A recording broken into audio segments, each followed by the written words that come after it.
warahmatullahi wabarakatuh. Saya akan menjelaskan tentang sistem berorientasi objek atau UML. Pertama-tama perkenalkan, nama saya Andi Nurfaida. Saya kelas 11 RPLA. Mapel yang akan saya jelaskan adalah pemodelan perangkat lunak atau PPL. Jadi yang pertama, objek adalah kombinasi antara struktur data dan perilaku dalam satu entitas dan mempunyai nilai tertentu yang membedakan entitas tersebut. Pengertian berorientasi objek berarti pengorganisasian perangkat lunak yang sebagai kumpulan dari objek tertentu yang memiliki struktur data dan perilakunya. Konsep fundamental dan analisis sistem berorientasi objek adalah objek itu sendiri. Selanjutnya B. Karakteristik objek dan kelas objek. Setiap objek mempunyai identitas yang dapat diukur dan memiliki nilai yang bertujuan untuk membedakan entitas antara satu objek dengan objek yang lain. Pada objek terdapat sifat konkret yang melekat pada entitas objek tersebut yang berfungsi untuk membedakan setiap objek walaupun nilai atributnya hampir sama atau identik.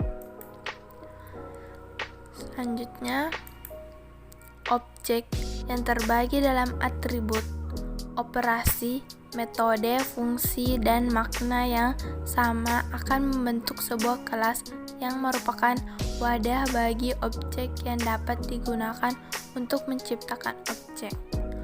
Atau dengan kata lain, suatu kelas objek menggambarkan kumpulan dari objek yang mempunyai sifat atribut, perilaku umum, operasi, relasi umum dengan objek lain, dan semantik umum.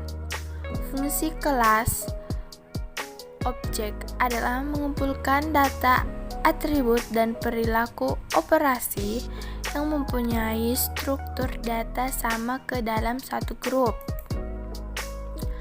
Ada beberapa istilah yang berhubungan dengan objek antara lain. Atribut. Atribut menggambarkan data yang dapat memberikan informasi mengenai kelas atau objek di mana atribut tersebut berada. 1.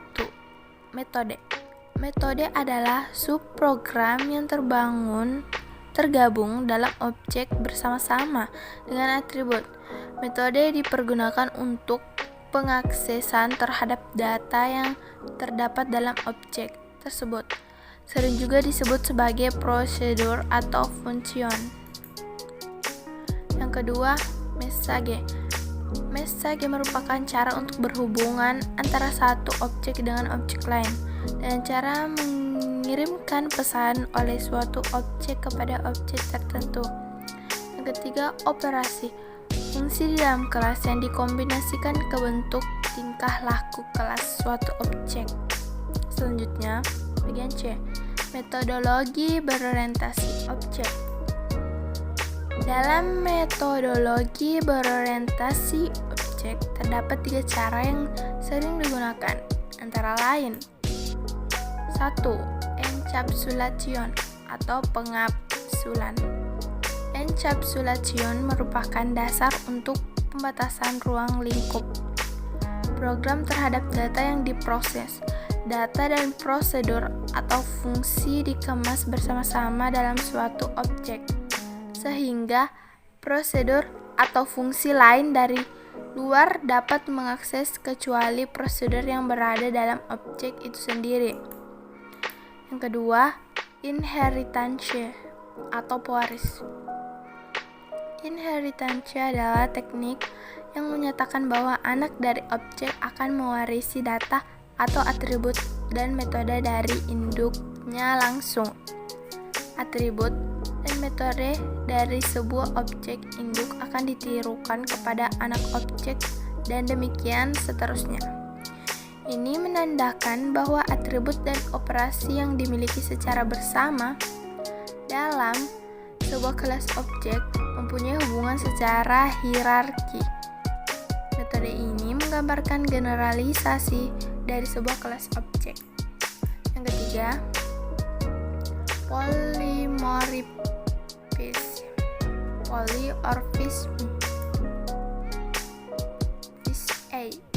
Polimorfisme merupakan konsep yang menyatakan bahwa sesuatu yang sama dapat mempunyai bentuk dan perilaku berbeda.